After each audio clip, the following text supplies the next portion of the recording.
Zbornica kmetijskih in živilskih podjetij se letos predstavlja na sejmu v Gornji Radgoni z 27 člani.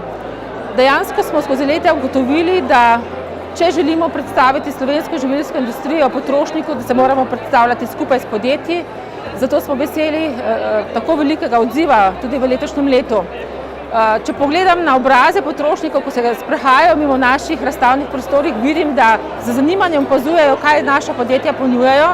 Seveda tudi z zanimanjem okušajo, kajti hrana brez okušanja se ne prestavi sama v nakupovalni voziček, zato je izredno pomembno, da podjetja predstavijo svoje blagovne znamke in svoje novosti.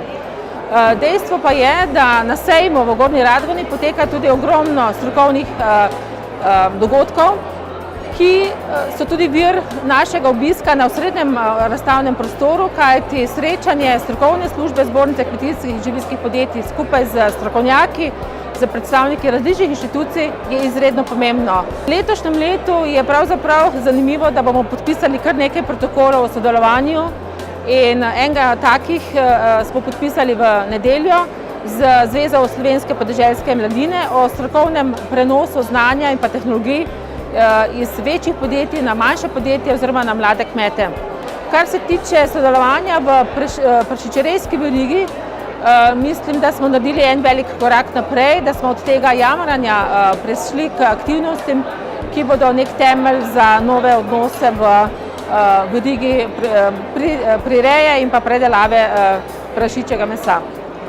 V četrtek bomo zaključili dogajanje z velikim dogodkom na področju javnih naročil. V zbornici smo bili v zadnjem letu izredno aktivni pri pripravi platforme za javna naročila, kjer slovenski ponudniki ponujajo svoje izdelke javnim zavodom, ki jih ti na en, bom rekla, priročen način tudi potem lahko uporabijo pri svojem javnem naročilu. Se pravi, osveščanje in pa prenos informacij se nadaljuje, tako da bomo v četrtek gostili blizu 100 strokovnjakov iz osnovnih šol in drugih zavodov, ki so pač ključ v javnem naročanju. Sejem Agra je eden izmed najbolj tradicionalnih slovenskih sejmov, kjer se srečujemo predelovalci, pridelovalci, kupci in mislim, da vsak, ki v prehrani nekaj velja, seveda mora biti tukaj prisoten. Treba se seveda zahvaliti tudi gospodarski zbornici, da nam omogoča eno tako kvalitetno prezentacijo, ko smo vsi vodilni slovenski proizvajalci tukaj nekako strnjeni okrog tega našega lepega paviljona. Sejem Agra je za vse nas živilce izjemnega pomena, ker se na njem lahko predstavimo naše blagovne znamke, predstavimo naše podjetja, naše firme in mislim, da tako število obiskovalcev potem lahko odnese delček nas s seboj na svoje domove in nas potem tudi išče v trgovinah, v krajih, kjer živijo. Pa ne samo to, poleg te predstavitve je polno strokovnih dogajanj, dogodkov, ki se jih živilci udeležujemo. K tem dogodkom dodajamo svoje prispevke in širšo javnost seznanjamo z našim delom, z našim razmišljanjem in z našimi vizijami. Letošnja Agra je že 56. po vrsti in gre za mednarodni sejem, kar pomeni tudi, da v regionalnem pomenu nekaj pomeni. Slovenska podjetja, ki se odločijo, da tukaj nastopijo, torej se ne predstavijo samo 100 000 plus obiskovalcev, ki vsako leto, zdaj že vrsto let prihajajo na ta sejem, ampak se predstavijo tudi drug drugemu in pa tudi pogledajo čez mejo.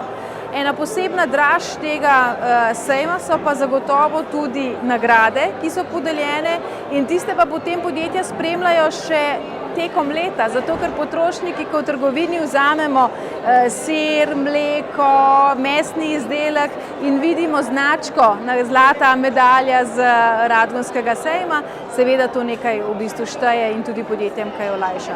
In tudi utrjuje njihove blagovne znamke in dviguje kvaliteto.